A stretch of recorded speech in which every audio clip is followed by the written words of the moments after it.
Hello and welcome to my beautiful guest, Indra Singh. So today you are listening to the Words, Women and Wisdom show. This is a show for women who are seeking new ideas and perspectives. It's intended to look at stories of amazing women who've risen from tragedy to triumph, from from chaos to confidence, and now have a beautiful story to share. And it's intended to inspire and offer hope. So if you're in the middle of a dip right now in your life, just know that the universe is supporting you and that you will come out the other side, and there will be a beautiful, expanded learning for you there. So this Words, Women and Wisdom show, which started last year, was started as an opportunity for inspiration and showcasing some beautiful women doing transformational work around the world.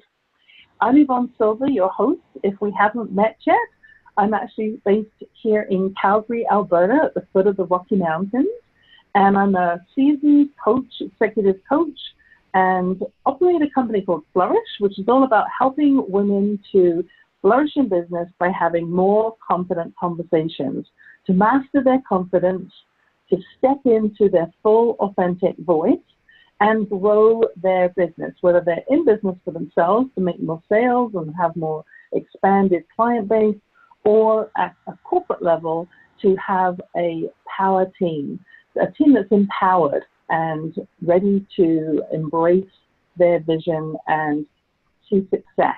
And it makes it more fun and more sustainable to be in business operating that way. So my guest today is from my home country. You can tell from my accent, I was not born in Canada. I've been here 30 years, however. So it's lovely when I get to connect with ladies who are back in the UK. And today my beautiful guest is Indra Singh. Hello, Indra. Are you on the line? I am. Thank you, Yvonne. Thank you so much for having me here. You're very welcome. I actually met your husband at a global summit this January. Just briefly, he was actually one of the speakers on stage, and then we got to connect on another call through the Evolutionary Business Council, and I'm delighted that you could join me today. So for those who haven't met Indra yet, Indra is an intuitive guide for those who are ready to face their shadow, embrace their own inner wild guru, and live a truly authentic life. She's the creator of the international flower elixir brand, Silent Moon Imaginarium, and is personally on a mission to spread awareness of the power of the flower. This sounds like something out of the 60s. It's going to be such an interesting story. And vibrational medicine to the masses. Now, I gather that you've spent quite a number of years, traveling the world, not just searching externally for your guru, the one soul who would save you, but when you did return home, that you found your own true guru, which of course is the wild one within yourself. Absolutely. So you have a successful career in yoga and meditation. I gather you've also been on the cover of a few magazines, Yoga Magazine, written inspirational articles for Elephant Journal. That's a new one to me. That may be a UK one. Various other yoga publications. And alongside your deep spiritual works, you have a passion for color. And I'm looking at a photograph of you, and your hair is blue. I don't know if it's blue right now.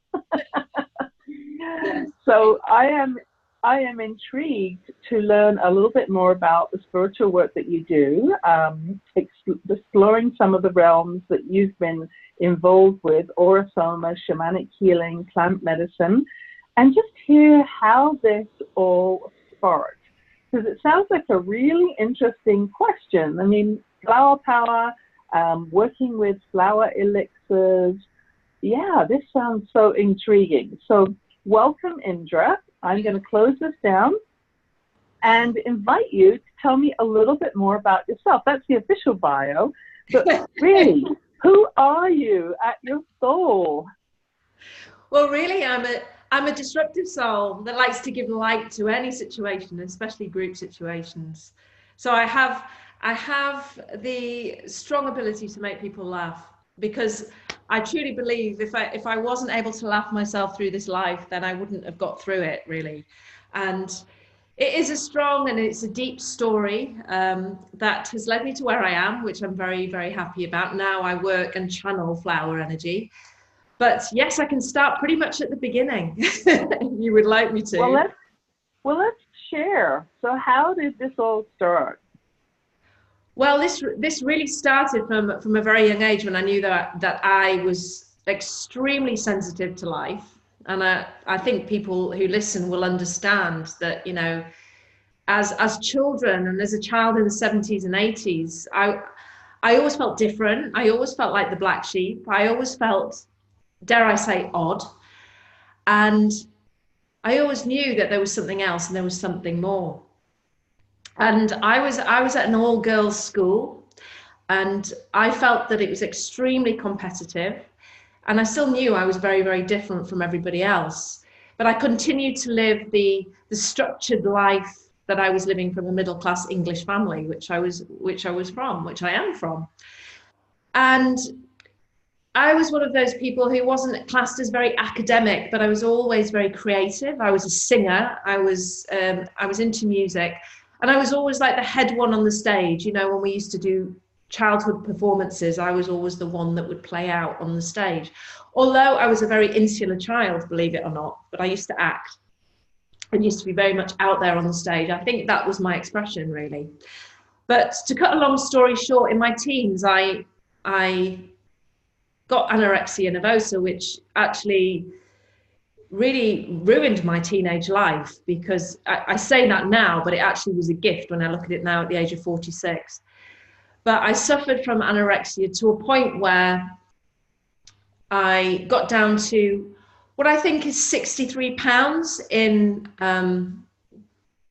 the sort of Western world. In the UK, we talk about it being in stone, but we call it, I think you call it pounds. Is that correct, Yvonne?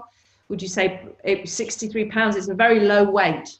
Yeah, it's very low. It's very low. I don't know how tall you are, but I don't ever remember being 63 pounds myself.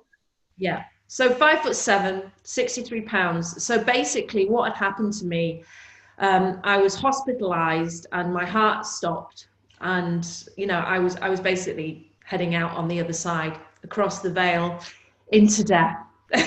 And I remember that moment when I actually did collapse and everything sort of fell to pieces. And I didn't remember very much after that, apart from when I did come round, I had received a letter from my mum to say that I'm not prepared to see you anymore until you start to eat. And obviously, over my teenage years, I had starved myself, trying to control my lifestyle, trying to control who I was. And in the end, noticing that that wasn't the way to live. And it wasn't until, believe it or not, my father was a Punjabi Sikh. It wasn't actually him that got me into yoga. It was my mum herself. She used to go to a yoga class, which was full of what I would say at the time, old ladies. And she used to say to me, why? And that was in the 80s, that's what it was. In the 80s and 90s, yoga was classed as an old ladies activity. You know, it was. Yep. They used to wear leotards. We had a lady who used to be on TV in the UK called the Green Goddess. And she used to dress up and dance on morning TV. And she was kind of the ideal yoga woman, you know. And that's how I saw yoga. And my mom used to go to this class. And she said, come on, why don't you come along to the class and just try it out? Well, of course, I became this kind of youthful, I'm youthful, I was like 16 in this class of old ladies, and they loved me, and they absolutely loved me. And I used to do all the asanas for them, the asanas being the movements, the yoga movements, and I used to be the demonstrator of all the movements. And I realized for once I was actually good at something, because I never felt good enough. I always felt that no matter how hard I tried, whether I was dancing, because I used to dance a lot, doing my exams, whether I was singing, I was just never good enough.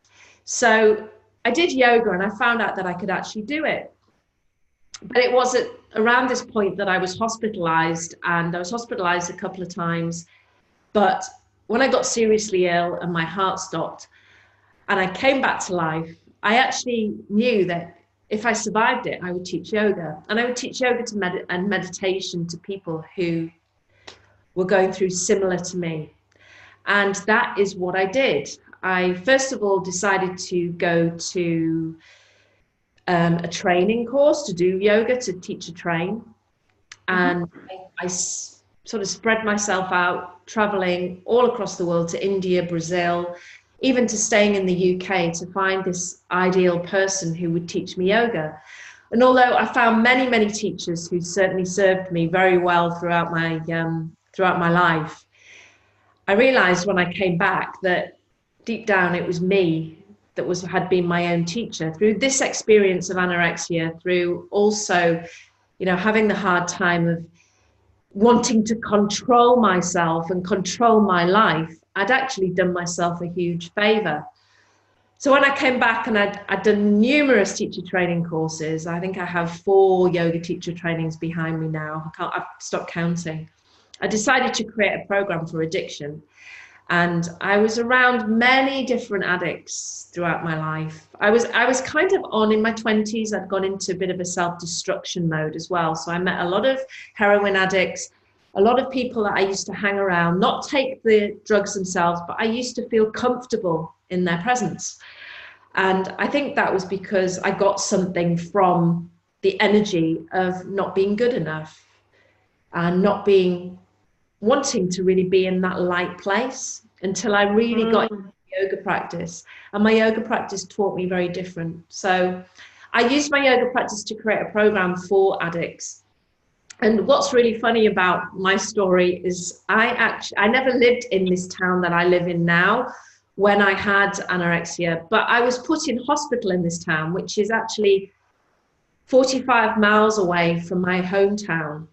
And believe it or not, I now teach. I live in the town where I was in hospital, and I actually teach in the hospital where I was. And I actually one of my head, what do I say? The head people who work with me now, or she's the one that I work under. She was actually my nurse. And that was now I'm 46, and that was when I was 18. So you can do the maths on that one. But it's so interesting. It's so interesting, Indra, to see how connections that are made resurface years and years later. And I had an experience too where I had been looking at my I'm also a human certified, or chartered now they call it, chartered HR consultant, and had been doing some work with the different projects I was on, but I hadn't been doing very much volunteering. And one of the requirements to recertify was to have a certain number of volunteer hours. So I began volunteering, and I actually found I really enjoyed it. And one of the men that I was connecting with, as I had finished my 2-year term as a leader for the HR Awards Committee, Human Resources Awards Committee, the gentleman that took over, Wayne, he ended up going on to be the president for the HR Association. And at the time that I handed the binder over to him, I just wanted to make sure that he had a thorough understanding of the work that we've been doing. But we did go for lunch and created a bit of a bond there. So when I finished coach training, I was able to call Wayne up because I had an idea for introducing a career program for HR practitioners who wanted to elevate to a strategic business partner level, which requires a bit of a different business mindset, and be invited to the table and asked to share valuable insights. They actually, there was a gap in the marketplace. And so when I came out of coach training school, this is 10 years ago now, I approached him and just basically picked up the phone and said, hey, you want to go for lunch? I have an idea I want to share with you. And what resulted was, from that original connection through volunteering, giving of the soul, that the HR Association endorsed the program, and I ended up with my first 30 clients teaching this program to 2 groups for 6 months, and that kick-started my coaching career. And that was all, you know, how interesting it is that when you connect with somebody, you never know years and years later where it's going to lead. And I don't think there are any coincidences in life. I think it's the universe putting all these magical jigsaw pieces together to make that puzzle. Totally agree with you. Yeah, it's very much like that. It feels like that for me most of my life. So with the addictions programs, for example, talk to me a little bit about how that connects to the flower essences, or is that pre-flower essence era? Oh no, that was before. Oh, well before, you know, but I still teach it now, and I have done for almost, oh gosh, it'll be about 17 years. Okay. So, you know, the flower essences came about by realization. Basically, I just got out of my own way. And what I realized was that when I got out of my head and when I got out of my own way, my intuition was just second to none. And I already knew that, but it was kind of, I had been so heady and so, you know, thinky, one of these thinky people. And when I started to really get out of my way and connect with nature, I realized I've always had a love for nature and a love for flowers, but I realized that I was actually channeling the energy of the flowers. I took myself on a flower essence course because I connected with a particular lady who, first of all, she was actually doing something about moon cycles, which is where the rest of my story comes in, because I really wanted to learn and honor the moon cycles a little bit more. It wasn't so much about learning as a structure, because I don't learn in structure. If you see me, you know, I'm not a structured person. I love free flow. I love to see how things go and just work with that energy. So it wasn't about putting structure to my work with the moon. It was more about sort of being intuitive and honoring somebody else and what they were offering to the world. And then I realized that she actually worked with flowers as well. So I went down to Canterbury in the UK on her course as part of my own healing journey. I wanted to work with flowers, and it was during this time that I noticed how I was channeling the energy of flowers. But I was doing it for me. But by the end of the course, a year later, I had a brand, I had my labels, I had my bottles, and I hadn't even tried. And I was already selling these flower essences and realizing how powerful they were and how powerful they were working on other people. So I thought, if that's not nature telling me something, that, you know, I need to be doing this. Bearing in mind that a couple of years before that, I'd gone to Peru and I'd been working with a shaman. And it was coming up really strongly through my ritual and my work with ayahuasca, plant medicine, that I needed to be out there working with nature. And I decided to just ignore it. But it wasn't until I ignored it, closed it down, came back and thought, nah, forget it.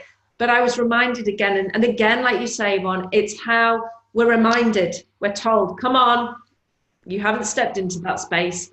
This is your second chance, you know, and that's what happened, you know. My brand was basically created. Silent Moon, the name came to me in my sleep, in my dreams. And it was all very, very natural how it came about. So I knew that it was something that I had to continue to do, and which I'm now doing today. So it's it's so interesting how there's so many common threads in the ladies that I speak to, where I was just recently speaking with Christine Powers, who's also another Evolutionary Business Council member, with an interview for her. And she talked about, after the tragedy of her entire house and possessions burning to the ground, literally, standing in front and just like wailing, right? I mean, it's that total, complete, utter surrender, the wailing. And you talked about, when you're being, when you're hospitalized and you're that underweight and your heart stops. I mean, it's another point of surrender. And when we actually start paying more attention, because we're creating space in our life to have opportunities to be mindful, whether it's through yoga or meditation practice, that we can actually stop and see where those synchronicities are starting to connect. And I know this myself because I burned out in my business because I was working with the wrong clients and doing the wrong kind of work for me. And I ended up, with a very aggressive energy. And that was not my natural personality. That was not me. I mean, yes, I'm assertive and progressive and action oriented, and yet there's a fine line between aggressive and assertive. And I needed to shift my energy, otherwise I was not resonating in full vibration, and I wasn't attracting the people I needed to work with and doing my best work. But you have to be able to stop and stand still.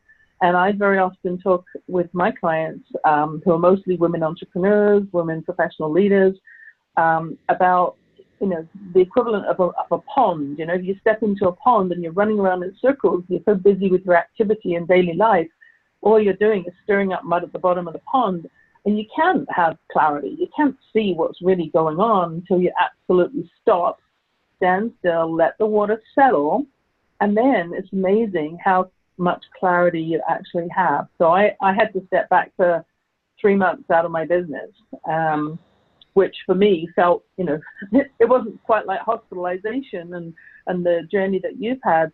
It certainly for me though felt completely uncomfortable, because I was not used to having nothing going on in my world. I mean, I was used to, having a goal board and, goals for the year and goals for the quarter and goals for the month and goals for the week, and, really driving the business, and that was not working. So I had to step back and completely be open to what was bubbling up. And that sense of being in nothing land and having nothing going on was really scary, really scary. It's kind of not much different in a way, because it's control. It's still the same thing. It's you're controlling. You've got to control your business. You've got to, and when you have to stop doing that through burnout, and I had to stop controlling my life. I had to surrender my life to other people, to healthcare. Although it's not the same, it's similar. It's like all you can do is surrender and let go, which is life. That's what life is. Which I do now. Well, we have to have the peaks and the valleys, otherwise life would just be like blah, flatline, boring. So how did you know that you were channeling energy of the flowers? Like, what does that feel like? Well, actually, at the beginning, it was very different, because it felt very unusual, because I would sit with the flower for a very long time, because I create all my flower essences by moonlight. So I would sit for a long time, almost like in a position where I was meditating with the energy of the flower and really sat with it next to me. But now what I can do is with flowers is, and I love to say this because cynics out there, they're like, okay, I don't believe this. I don't believe you can do this. But it's a wonderful, always feel so grateful for this, that I can do this, is that I can just work with a particular flower. So when I know that I'm going to create a flower essence, the flower calls me that year, okay? It has many different ways of telling me. And if it doesn't want to be created, you can see this also on my website, because many different stories of me chasing flowers and they just haven't wanted to show their face. And it's quite funny. So what I do is I surrender myself to a particular flower and know that it's going to come to me when I need to create it for humanity, because that's who I'm creating them for, for my client base and for the people who want to try.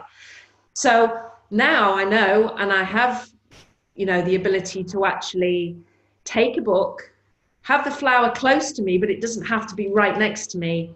And what I do is I sit quietly. I mean, I've meditated most of my life. I sit quietly and then I just write.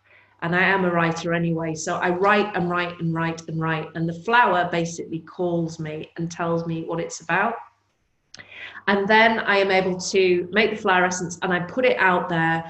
And you can pretty much guarantee that what I say comes out in most of my clients, even though a lot of them, you know, they don't always look at the description and check it out. Many of them just go, I know I want that, because the clients that I work with are encouraged by me to also work with their intuition. And that's something that I try and get people to do more than anything, is to stop reading descriptions of everything and use your own intuition. And that's what I'm seeing in people that I work with. So that's how I work. That's how I work with the flowers. It's great. It's a wonderful way of living and connecting with nature. Wow. Well, I am certainly, well aware. I mean, I'm also a Reiki practitioner, so I'm well aware, when I'm out in nature, how observant I become and how in tune I become with what's going on. And, very often I'll be out with my hubby and my dog, and I'll spot something that, he hasn't even seen yet. And for me, it's like right in front of me. So for those listeners who would like to read up a little bit more about this concept, your website is silent-moon, .co.uk, as in United Kingdom. So silent-moon.co.uk. And I had a quick look this morning. There's some really intriguing information on there that I encourage you to follow up on. So I'm just going to take this opportunity to have a little breather. One of the things that I love about what you're sharing is the importance of energy work.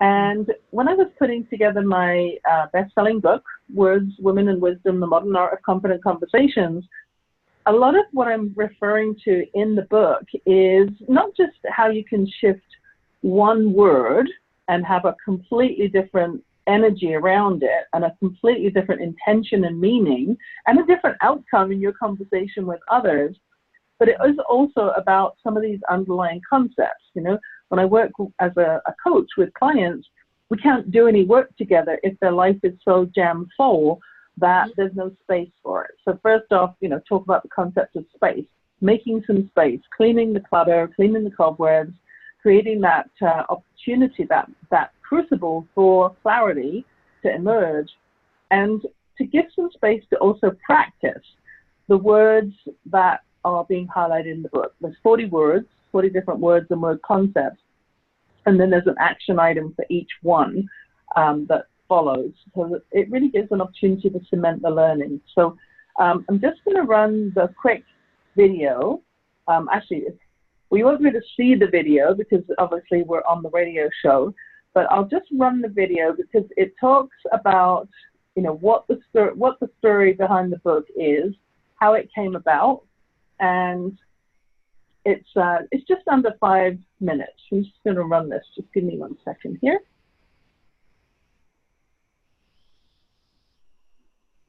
Nope, I had it up before, now it's disappeared. Where'd it go? This is the beauty of live radio. Where did it go? Gosh. Oh, this is too funny. Today, I'm having a bit of a jinx, I think, going on with my computer, where the security system that I set up has actually done some crazy things, and it's prevented me from doing a number of things, one of which this morning was actually to be running my audio in the same fashion that I normally do. So I'm just going to run this clip now. It's called Words, Women and Wisdom, The Modern Art of Confident Conversations. It launched on Amazon November 1st, and November 2nd, it actually hit bestseller status. So I was super excited about that. It hit in 2 different categories. And here's a little bit of an intro about the book. Ladies, a new book is on the horizon. Words, Women and Wisdom, The Modern Art of Confident Conversation. This new book is for women ready to rediscover their inner confidence, take a stand for themselves in life and business by using more powerful language. Words are so powerful and have already changed history. On October 5th, the New York Times published a story detailing decades of allegations of sexual harassment against film producer Harvey Weinstein. And numerous women in the entertainment industry found the courage to go public, banding together with a powerful voice. The change is long overdue.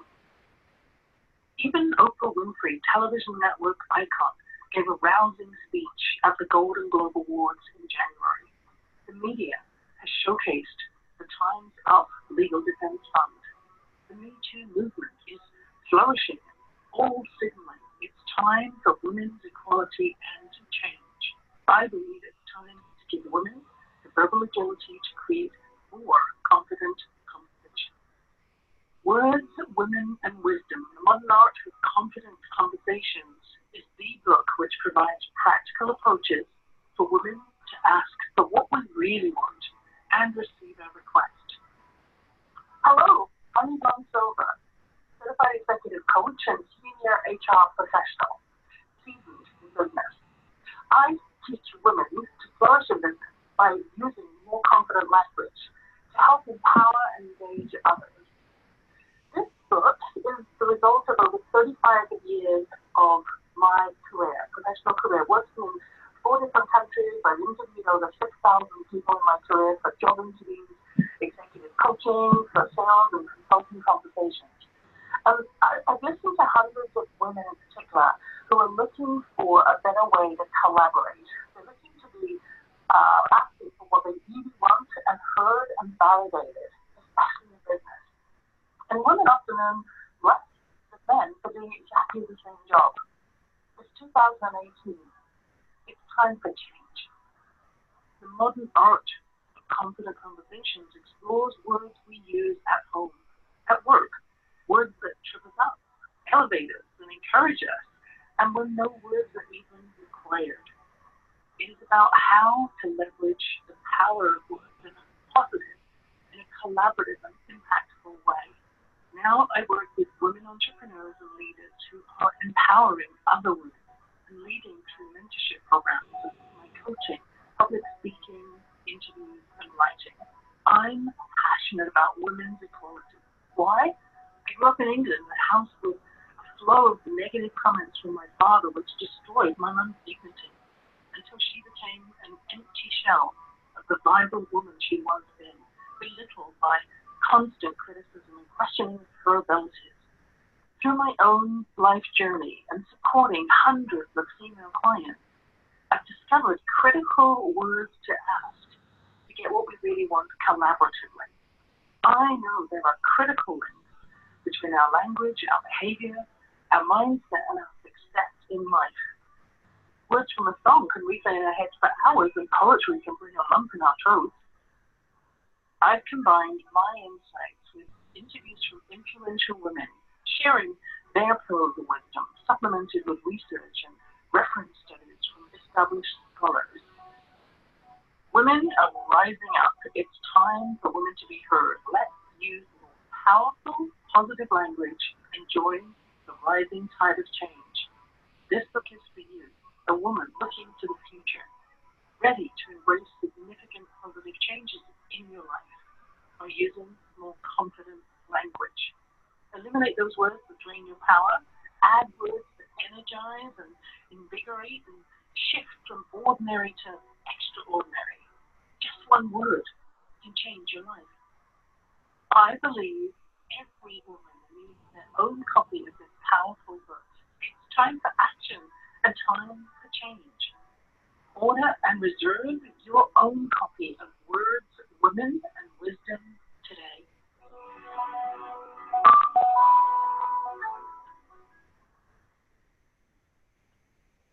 So that was the intro video that was actually recorded for the launch of the book last year.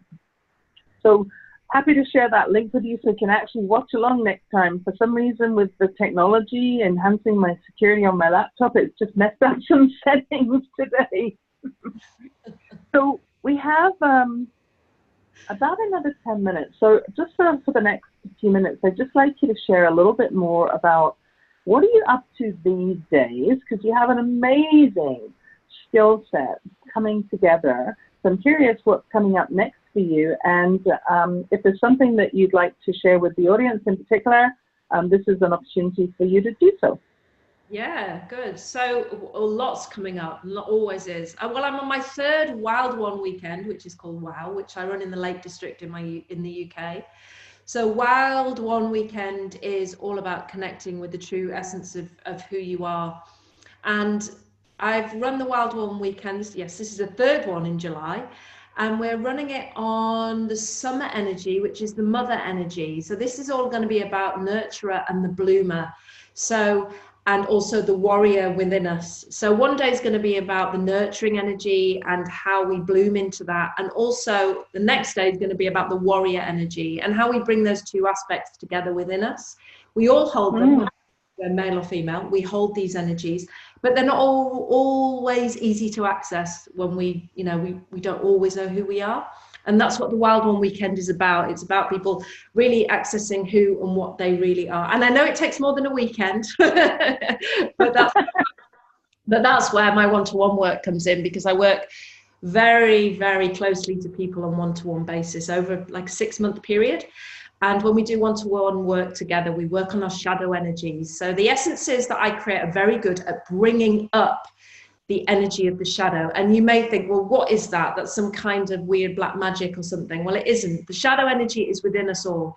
And as you expressed, earlier, it was, you were getting agitated and angry and all those things that were coming up when your business was, you were feeling you had to take time away from your business. These are all the shadow things that come up within us that are naturally there. And they could be something like anger, jealousy, resentment, these things we hold within us that the flower essences really help us to see clearly.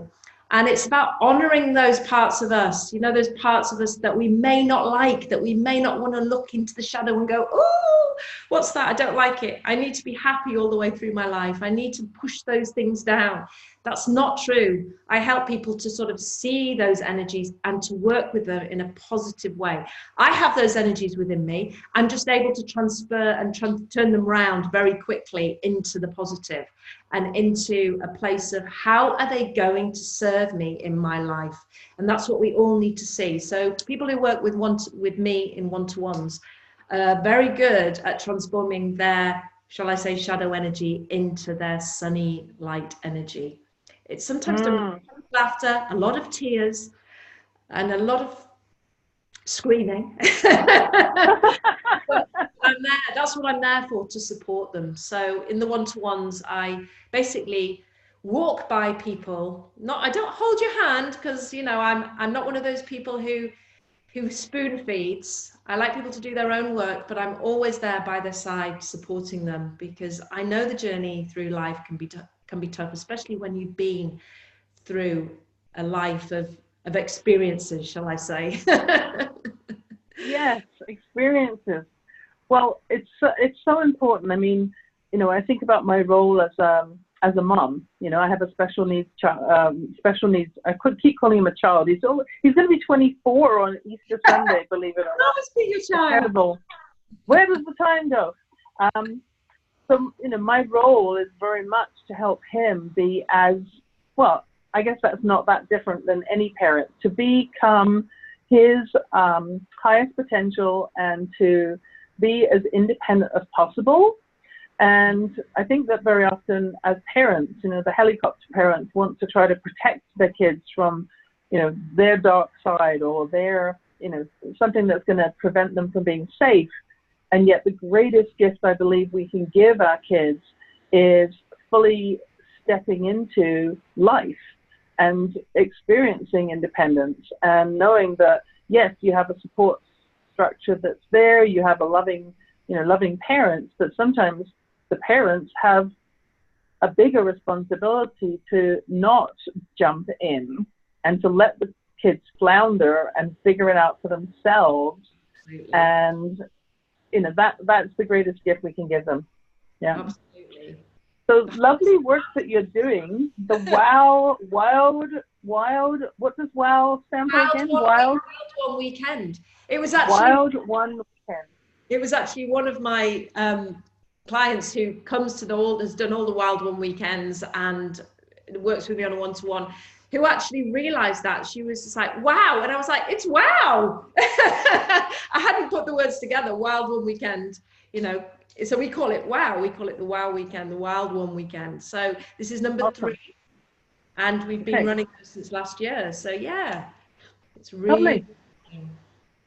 Well, I certainly appreciate the power of flower essences. It's something that one of my body talk healers had worked with me with for a number of sessions several years ago, as we were doing some 3-in-1 work together as well. So powerful, powerful stuff. And when you stimulate all of those senses, it's just amazing what can happen to enhance our awareness overall and step us into a place where we do have the ability to stop trying to control it, stop trying to pretend, and just be. So thank you so much for sharing a little bit more about what you're doing. If you had 2 or 3 lessons, life lessons, big nuggets, things that you have learned along the way that you would love to share, what would a couple of things be that you feel are really underexperienced, underutilized concepts, things that people don't necessarily think about that are so valuable?